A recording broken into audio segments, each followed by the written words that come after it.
Hi guys, today we will be discussing about ketamine. We have already discussed about thiopentone and propofol in previous videos. So first coming to physiochemical structure, it is a phencyclidine derivative, ketamine hydrochloride, present as an optical isomer, mixture of optical isomer, that is R-ketamine and S-ketamine. They are present in 10, 50 and 100 milligram per ml of solution, which is partially water soluble with a pH of 4.5. Can you tell me the pH of thiopentone and propofol? The preservatives present are benzethonium chloride and chlorbutanol. Chlorbutanol is neurotoxic in nature. Why it is preferred and why it is not preferred? It is preferred in case intense analgesia is required. For example, in burns cases, in pediatric patients, it is preferred. It is preferred in patients who have opioid tolerance and who have allodynia, who have hyperalgesia. And it is neuroprotective in nature and it has antidepressant effects also. It is not requiring any lipid emulsion as propofol, as etomidate, vehicle for dissociation and growing interest as an antidepressant. It has been used in patients with obsessive compulsive disorders and as an antidepressant drugs. Why it is not preferred as compared to propofol? Because it causes dissociative anesthesia, which we will be discussing in the few next slides, and it causes emergence delirium. Also, it has abuse potential and psychomimetic side effects. Apart from racemic mixture, what other formulation is present and how is it different? You can always write your answers in the comment section below, or you can just ping me and I'll give you the answers. Coming to pharmacokinetics, it is metabolized by liver and with the help of hepatic microsomal enzymes. How it is metabolized? First, it forms norketamine with the help of demethylation by cytochrome P450, and norketamine is converted to hydroxyketamine with the help of hydroxylation. They are not significantly bound to plasma protein, and also they are extremely lipid soluble, much more, 5 to 10 times more than thiopentone. So they can cross the blood barrier very fast, and they have a high hepatic clearance and large volume of distribution. So their half life is approximately 2 to 3 hours. The routes available for using ketamine, we mainly use as IV, but they are being used as oral, intranasal and also IM. Distribution half life 10 to 15 minutes. Ketamine accelerates its own metabolism. So basically, when you are giving repeated dose of ketamine or you are using infusion, people can develop tolerance to analgesia because it causes its own metabolism, and it has a high hepatic extraction ratio. Can you tell me about thiopentone and propofol? What was their hepatic extraction ratio was like? And they causes late psychodynamic effects after emergence. So basically, if they have high hepatic extraction ratio, in patients with liver dysfunction, it might affect ketamine clearance also, and they cause late psychodynamic effects after emergence, which occurs because of redistribution from brain and highly perfused organs to the less perfused organs. We already discussed ketamine forms norketamine, which forms hydroxyketamine. This hydroxyketamine undergoes conjugation and forms soluble glucuronide metabolites, which are excreted by kidney. This norketamine has one third to one fifth analgesic activity as parent and is also neurotoxic. Coming to mechanism of action, it binds to NMDA receptor as an antagonist. It is a non-competitive antagonist of NMDA receptor binding at phencyclidine site, PCP site. It causes inactivation of receptors by glutamate. So basically what glutamate does, which is an excitatory neurotransmitter, it binds to NMDA receptor. Ketamine is inhibiting that.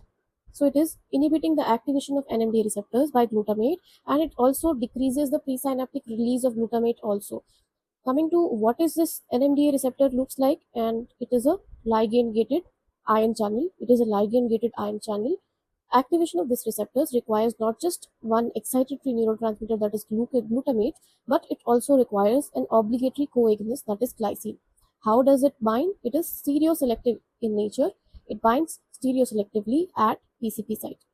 It not only acts on NMDA but also on the opioid receptor agonist at kappa and antagonist at mu. It has activation of this sending inhibitory monoaminergic pathway, which leads to anti-nociceptive actions, and it acts on muscarinic receptors. It acts on sodium channels, nicotinic acetylcholine receptors, calcium channels, and a weak action on GABA receptors also. You don't have to remember the action of each of them, but you should remember the different receptors it acts on. That is NMDA receptor, opioid receptor, descending inhibitory monoaminergic pathway, muscarinic receptors, which produces anticholinergic symptoms, sodium channel, which shares the binding site with local anesthetics, nicotinic acetylcholine receptor, calcium channels, weak action on GABA receptors, and it also suppresses the neutrophil production of inflammatory mediators. Coming to pharmacodynamics, first its effect on central nervous system. It causes dissociative anesthesia, which is very important term for ketamine, resembling a cataleptic state. The eyes of the child remain open with a slow nystagmic gait, and he might have hypertonic features or skeletal muscle movement might also be present. So what is this functional disorganization? This is functional and electrophysiological dissociation between a thalamocortical pathway and a limbic pathway. EEG demonstrates a theta activity, and at high doses, just like propofol and thiopentone, it causes bus separation. Very important, intense analgesia. You have to remember few words for ketamine, that is dissociative anesthesia, intense analgesia, and amnesia, as sensory impulses from the body do not reach the cortex, and emergence reaction. It can occur within first hour, it can last up to 72 hours. It occurs mostly after large doses in female, in old age patient, and for treatment of that you can always go for benzodiazepines.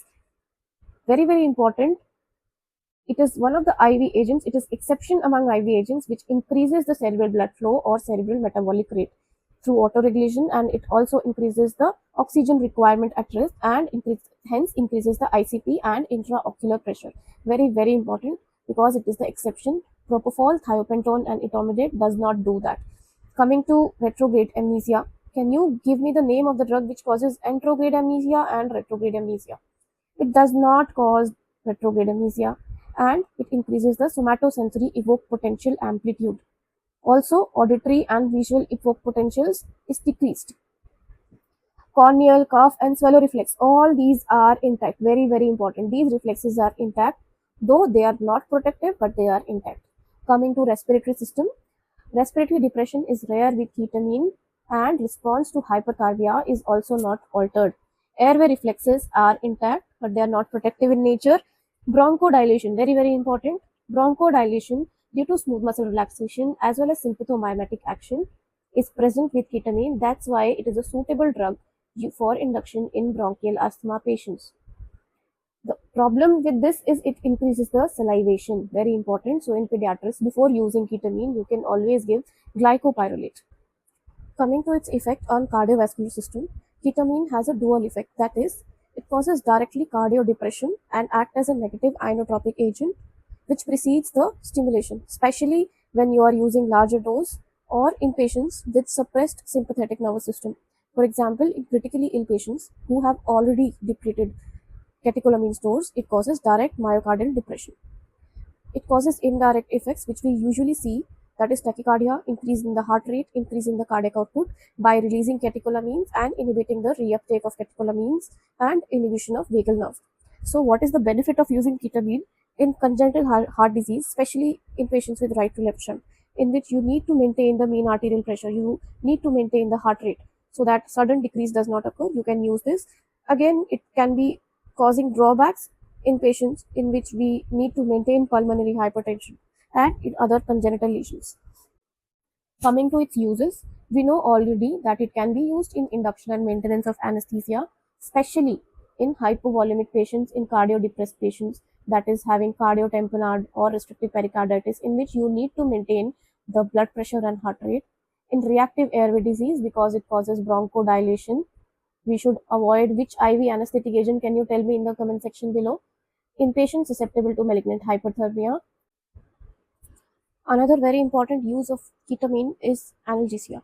As ketamine has a very intense analgesic property, you can use that 0.2 to 0.5 milligram per kg of ketamine for analgesia in patients with burns, in pediatric patients, in patients having extremity fractures in which we need to preserve the respiration, but these are painful procedures, and especially in patients with opioid intolerance, hyperalgesia prevention. Ketamine has been used. It has been used in chronic pain, in cancer patients, in neuropathic patients, in phantom limb patients. Very important. In opioid tolerance, it can reverse the opioid tolerance. And for sedation, it acts as an excellent complementary drug along with propofol if spontaneous ventilation with unobstructed airway is to be needed. And also in post-operative depressive states of patients, in patients who already had mental depression or obsessive compulsive disorders, ketamine has been used and has improved the post-op depressive states in these patients. It is also used for restless leg syndrome. Coming to doses, this table has been taken from Miller's. The induction dose of ketamine is 0.5 to 2 mg per kg, with sedation dose of 0.2 to 0.8 mg per kg. And for preemptive use, ketamine can be used in 0.125, 0.15 to 0.25 mg per kg of the dose. It should be used cautiously in patients with raised ICP because it further can increase the ICP. In spontaneously breathing patients with raised ICP, it should be used cautiously in open eye injury because again it can increase intraocular pressure. In ischemic heart disease, vascular aneurysm, and CVA patients because it might increase the myocardial oxygen demand by increasing the heart rate and blood pressure. In patients where postoperative delirium is anticipated because ketamine has been found to cause emergence delirium, and in psychiatric disorders like schizophrenia. Coming to the side effects of ketamine, we have already discussed a lot of side effects, including it causes increased oral secretion. For that, you can give glycopyrrolate. It had two preservatives, chlorobutanol, which is neurotoxic, benzalkonium chloride, which is allergic, and it can cause emergence delirium, having visual, auditory, proprioceptive features, confusion, illusion, which may progress to delirium. It can cause transient cortical blindness, and patient might experience vivid colored dreams and hallucination, which may last for 24 hours. Can you tell me the answer of this question in the comment section below? The dose required in oral ketamine is less than that required for IM for intense analgesia. The answer stays in the metabolism part. Thank you for watching. Stay tuned for Itomidiate in the next class.